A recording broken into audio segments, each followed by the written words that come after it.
What's up everybody and welcome back to another episode of upcoming mods for Skyrim Special Edition. Wow, we just got a ton of new upcoming mods. I'm sure you've heard of some of them. Some of them are really big mods that just got some new work in progress pictures or a work in progress trailer. But even just a few days ago, I was having trouble making content for this series, and then I released a video obviously, and now I'm releasing a second one only like 2 days later because again, we just got so many new news and different just pictures. If you guys have never seen these series before, basically what it's all about is different mod authors who release work in progress trailers, pictures, or just some other assets of their mods, and I do show them to you. Again, these are mods that won't be out for a few weeks or months. It's important to remember that when watching this series. It's meant to build hype, but you have to be patient because mod authors work for free and of course at their own pace. With all that being said, if you guys do enjoy the series, I really encourage you to consider subscribing, but with that, let's just jump right into it.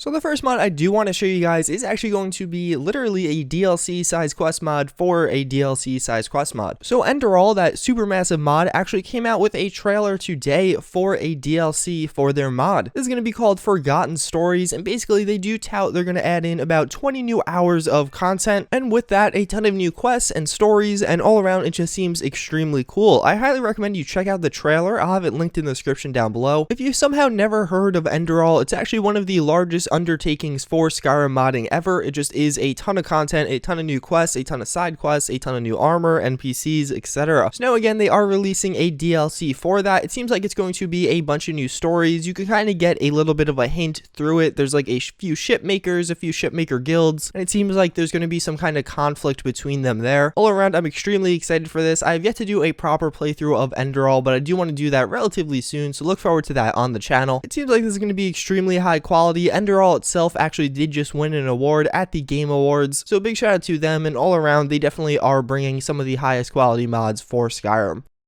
So up next, we actually have an update to HVERGELMIR'S Armory, and I'm undoubtedly butchering his name. I did show you guys some screenshots from this mod in my first episode of this series, but since then we've actually gotten some updated screenshots. That being now a Nord steel sword, which does look absolutely amazing. As you can see, this thing looks extremely high quality. Basically, the goal of this mod is actually to go and take all the vanilla items in Skyrim and retexture them and change them a little bit. So this is going to be the Nord steel sword, and as you can see right off the bat, it does look just way higher quality, but on top of that you'll notice some model changes as well. It looks a little bit more unique, as well as it has a little bit more of just its own character to it. That is the goal of this mod, not only a flat retexture making everything look much better, but on top of that giving some of the weapons a little bit more personality. As you can see, we have a few of the Nord round shields also, which look equally high quality. I'm getting very excited for this mod, seeing a lot of these different work in progress pictures. I really like the ideology behind it. It's very unique. It doesn't seem like anyone really has tried to do that yet. At the same time, it's very similar to something you like unique uniques, but unique uniques obviously doing things on a much smaller scale than this mod does attempt to do. All around, it seems like it's a very high quality. Obviously, this mod author is known for his quality in the past. He has made a ton of different weapon retextures, so definitely very excited to see where this goes. I'll make sure to keep you guys updated, but definitely a very promising and cool looking mod.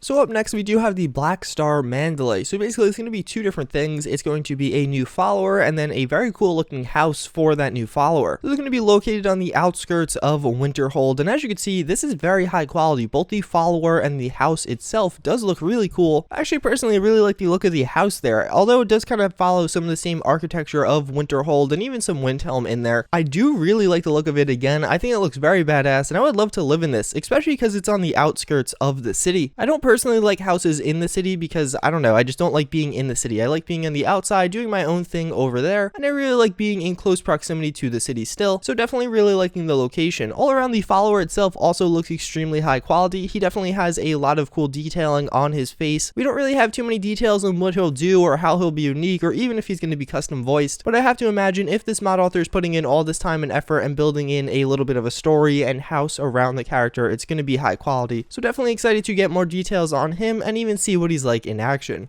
So next up, we do have the Paladin armor. So this is going to be a mod that was actually originally for Oblivion, then it was for Skyrim, and now it's going to be ported over to Skyrim Special Edition. Obviously, this mod author really likes continuity, so it's really nice to see him consistently putting in the effort to port his mod over again and again. With all that being said, it seems like this time around he is giving it some texture upgrades. Also, a quick disclaimer, the first image is going to be of the new one, while all these subsequent ones are actually just images from Skyrim on the actual mod page. As you can see, the armor itself looks like kind of a knightly knightly or heroic armor, a very paladin feel to it. You definitely look like a knight in shining armor wearing this thing, as well as I actually really like the addition of a horse armor to go along with it. I think that just kind of gives you a little bit more of an immersive feel when you see your horse ride up with an armor that kind of matches what you're wearing yourself. Again, all around the armor does look extremely high quality. I personally really like the look and feel of some of these plate armors, and this one definitely is going to be the extreme on the white knight armor. I know there's going to be a huge audience for this, so I do really hope this mod author does port it over to Xbox One, although if he is taking the time and effort to port it to Skyrim Special Edition, I'm sure he'll do that as well.